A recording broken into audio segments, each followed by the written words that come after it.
Hey there, it's been a while. For the past month I've just been sick and busy and sick again because of a lot of factors. The weather has been extremely challenging, and on top of that I haven't been doing a good job at getting enough sleep, and so my terrible habits have decided to bite me in the ass. So for the past few days I've just been on bed rest for the most part because of some medical issues. And I'm not even sure I'm supposed to be doing this right now because I'm still suffering from some mouth sores that have yet to heal, and if I don't drink water like every 5 minutes, I don't hydrate, they start to become extremely painful again and beg to be noticed. But here on the CB Articulation channel, we're all about soldiering on, and that's exactly what we're going to do on this episode. We're going to soldier on, we're going to push through. It's been a while since I've played any Tekken game, and I think the only time we went hardcore on Tekken was when we had a PS1. I think it was Tekken 2. Anyway, enough about that. Let's get on with the review. Starting off with the box. Let's put him to the side and check out the box. So, it's standard SHF fare, but with design elements that are unique to the game. Here at the front, we see a very nice digital art render of the figure itself, I think. Yeah, I think that's a figure. Yeah, that's the action figure. That's an action figure shot. And you got a nice big window here that showcases the figure. And here on the other side of the box, we see a CG render from the game. And here at the back, some action poses you can do, and a photoshopped image right there, and another one right there, and some Japanese text, and Jin Kazama, SH Figuarts, simple style and heroic action. Nothing much here on the other side. Here at the top, Tekken 8, SH Figuarts, Jin Kazama. Nothing much below, just more of the same stuff. I'm gonna be completely honest with you guys. I'm super nervous right now. Maybe it has some things to do with what I had to go through over the past several weeks. It kind of feels like the first time I'm ever doing anything in my life. Like I said, we're going to soldier on, we're going to see through this, and it's one of those things where the only way out of it is through it. I don't really think that we're getting a lot here. It's just 2 extra heads and 3 sets of style pose hands, and that's it. Not even a lightning punch effect, which is weird because with the Tekken Game Dimensions version of Jin, we did get one. That's cool because, you know, this cost about maybe half of what this SHF version cost me. So I think the price does warrant more in the way of accessories. I don't really care much about these backdrops. I'm not really fond of displaying my figures with cardboard backdrops. So that's not really a good value for a collector like myself. So they actually gave us 2 cardboard pieces. Nice printing, but then again, it's just cardboard, and it's already suffering from degradation right here. Soft corners, dog-eared. I don't like that. If they really wanted, they could have printed these on high-quality acrylic cards. The only way I see them being useful is so that the inside of the box doesn't look so plain. I would really hate to see this being the trend moving forward with their upcoming Tekken releases, because I want a super dynamic display by having a lot of power effects. Not this. 2024, they're charging us more. Give us more. It's that simple. You guys own the IP, Bandai Namco. What's stopping you from going all in? Just go all in. Just commit. And let's examine the extras that came in the package. And these 2 have the same level of paintwork done on the head that came with the figure itself. Which is to say that they could use some shading, because as it is, they look like mannequin heads with painted eyes and lips. It's not terrible, but it could be better, for sure. At least they got the hairstyle right. The signature Jin Kazama acorn emo hairstyle.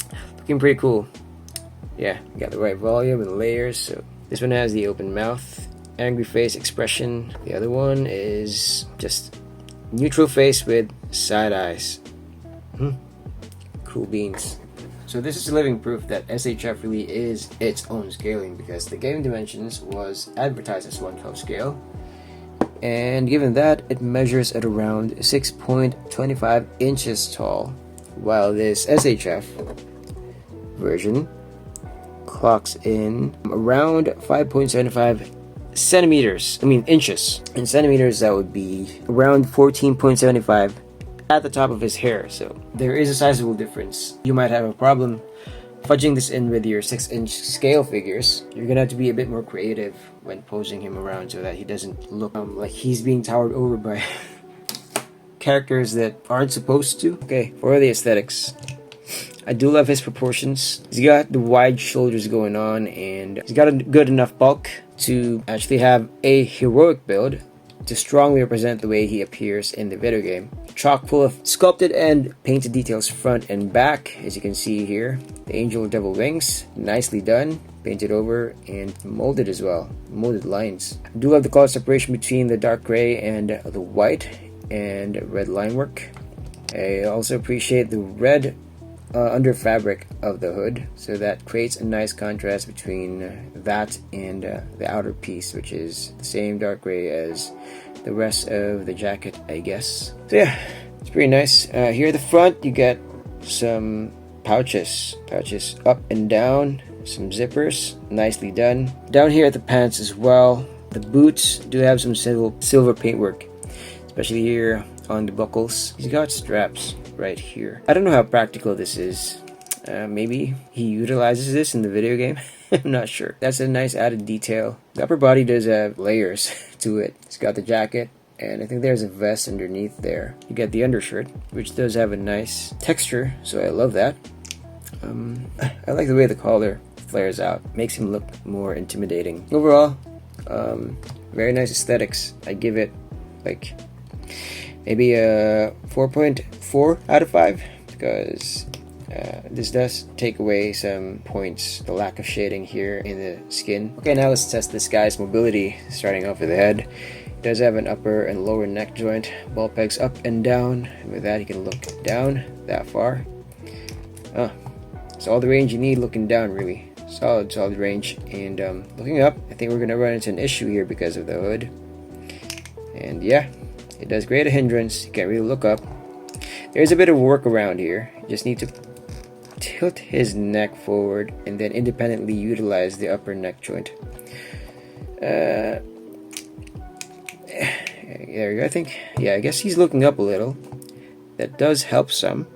That is better than nothing. Sorry, I do have a runny nose as well. It's also hampering my ability to speak audibly. So please bear with me. Side to side movement for nuance posing, so that's great. And with that, he can move his head all the way around, no problem.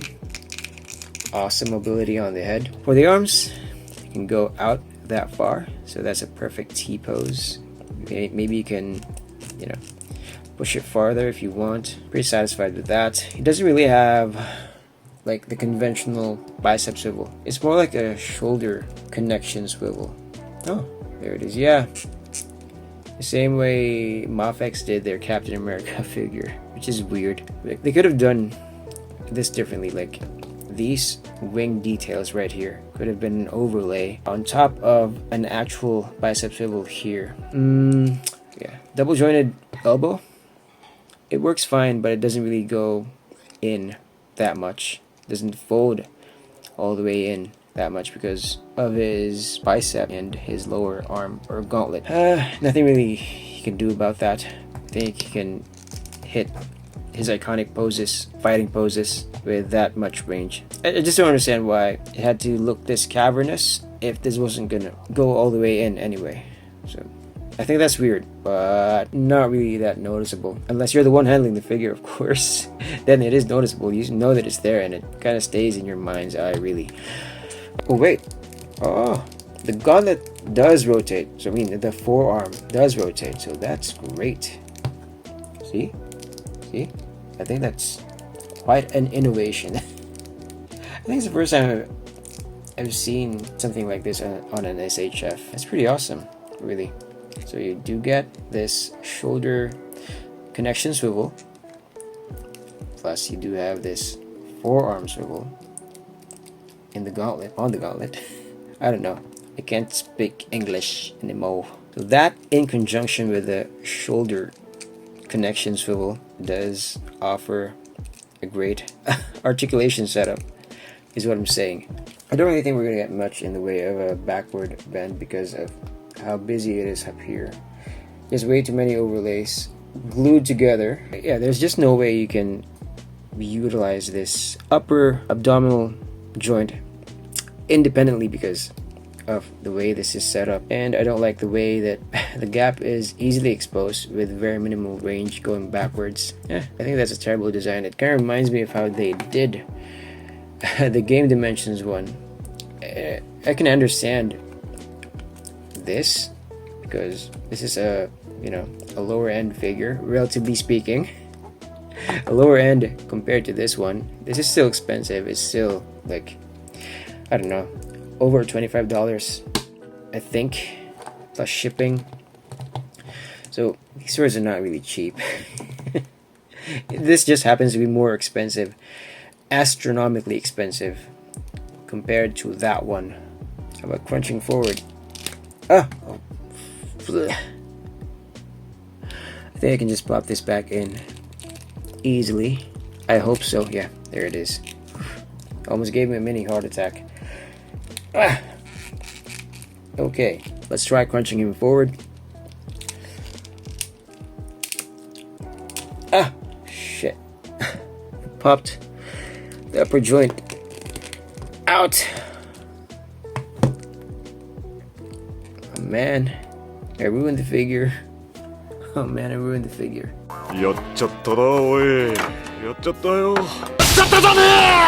Okay, now let's try crunching his upper body forward. That's as much as I can bend him forward without, feeling like I'll break the figure. I think that's good enough. Yeah, I think that's good enough. It's pretty good, I guess. Moving on to the legs. Oh wait, before that, it does have rotation here at the top joint and here at the at the waist as well. It's kind of squeaky though, so be mindful of that. In combination with the swivel and the crunch, can do this and do that, diagonal movements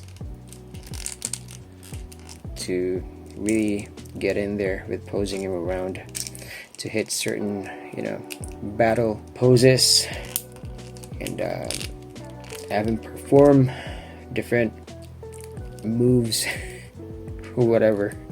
Moving on to the legs. Yeah, I think there is a drop down inch right there. Yeah, there is a drop down inch right there. Although I don't like this floating piece. I don't like the kind of segmentation it creates. I also don't like the way it kind of hides to the back, disappears to the back whenever you're, messing around with the thighs.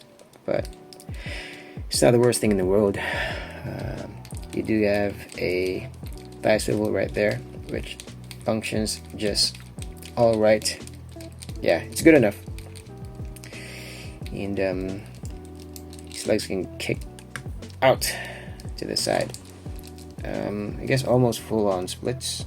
Don't worry about this, by the way, because you can just unpeg that strap whenever you want. As for his knees, double jointed knees, and that's a pretty seamless transition. I like that.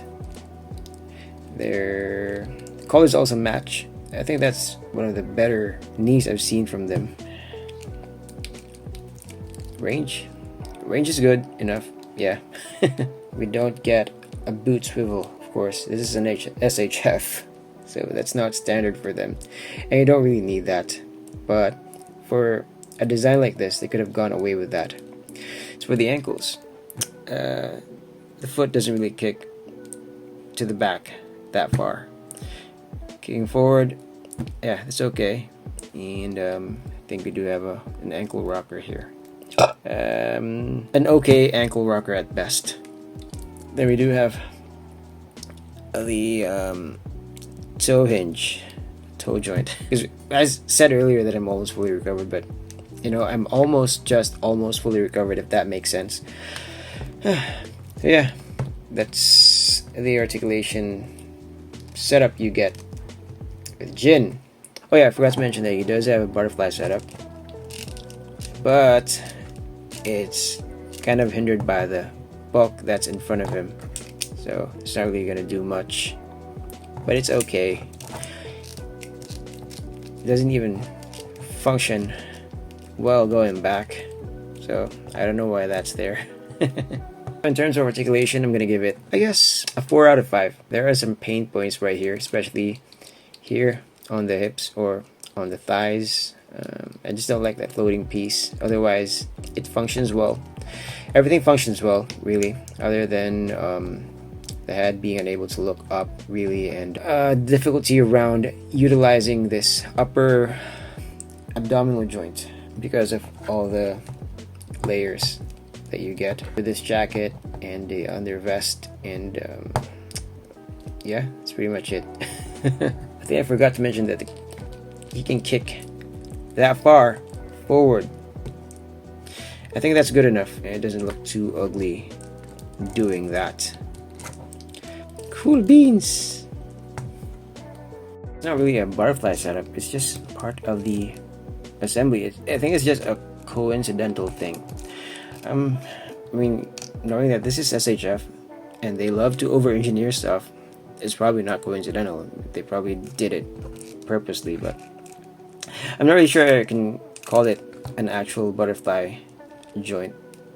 I can try to disassemble it, but I don't want to really, because I don't want to end up breaking it. Now here's Jin standing between two Mafex Hush Batman figures, so yeah, Batman is definitely taller. See, I do have another Batman here at the back. Let me just take these out. There we go. I got to review this one. That's cool. A couple more Deadpool figures.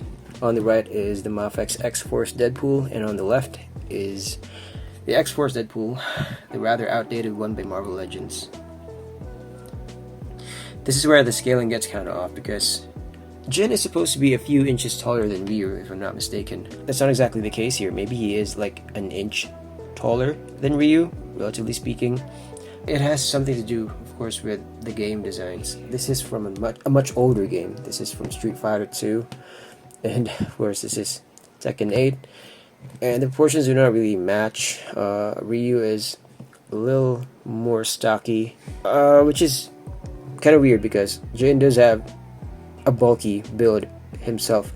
So yeah, anyway, it still should work if you really want. If you're gonna have them fighting each other, then all those proportional differences should be, out the window. This is the perfect scale for me. The amazing Yamaguchi Bucky Barnes Winter Soldier. Jin is slightly shrunken in. This guy definitely suffered the short end of the stick because of Square Enix's corporate greed. It's just been the trend with their most recent releases. Their FF7 Classic and FF16 figures have been super underscaled. So if you've been collecting Bring Arts figures for a very long time now, it's kind of like you're collecting a brand new line of figures because of how small they are in comparison. Here's Ben Reilly, looking pretty good as always. And on his left would be the McFarlane Toys Dark Knights of Steel Batman. So that is a giant figure. See? I did a bit of googling, and turns out Jin is 5'11". So while he certainly looks big in the game, he's not American size big. He is big for a Japanese person. So that said, this is actually good scaling. Right next to Deadpool and Wolverine, made by Marvel Legends. Since Ryan Reynolds is about 6'2", so the height difference between them definitely makes sense. So it does make more sense than this. Because Jin apparently should be shorter than Deadpool. Okay, some final thoughts on this figure. Well, if you're really into Tekken 8 or Tekken in general, then this is for you. It's nothing that blows you out of the water. It's got a good enough paint job across the board, and nice sculpting, nice sculpted details. The proportions are great. The only issue I have really with the aesthetics would be the flesh tones. The flesh tone could use a bit of shading, as I mentioned. And it's not really a big deal. The biggest drawback for me would be the lack of accessories. They really dropped the ball in that respect, and I wish that's not how it's going to be with their upcoming figures. I'm waiting for characters that happen to be favorites of mine, such as Xiao Yu, Yoshimitsu, King, Huarang, and so on. If you have a collection of Storm collectibles, this is not going to fit in that collection because he's just way too small. In terms of articulation, I think that he does a good enough job given that he's got a lot going on here. Overlays, especially at the top. Given the design elements in place, he moves pretty well. All that being said, I'm still waiting for them to release a version of him in this style because this is more nostalgic for me, and I'm curious to see what they're going to do with the sculpted details in the musculature. I know that they can do it because they did a very good job with Aoi Todo, and while I missed the boat on that one, I'm just waiting for a reissue because I don't want to overpay for figures that are already expensive. If you're collecting premium figures, it really is wise to stick to some hard and fast rules, like don't buy for more than SRP unless you really have a lot of money that you don't know what to do with. Then good on you, but otherwise just wait. Bandai always reissues figures, especially when there is a demand, so I don't think there's going to be a lack of demand when it comes to Tekken figures because, you know, this is a household name in the gaming world, in the fighting games arena. But I guess what I'm saying is, if you've been eyeing on this figure, you're not going to be majorly disappointed, other than the lack of accessories.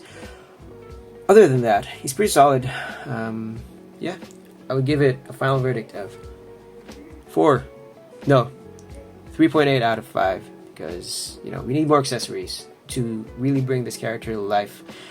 So that's it for me. I'll see you in the next one. I'll do better. Thanks for putting up with how I've been stumbling in my words.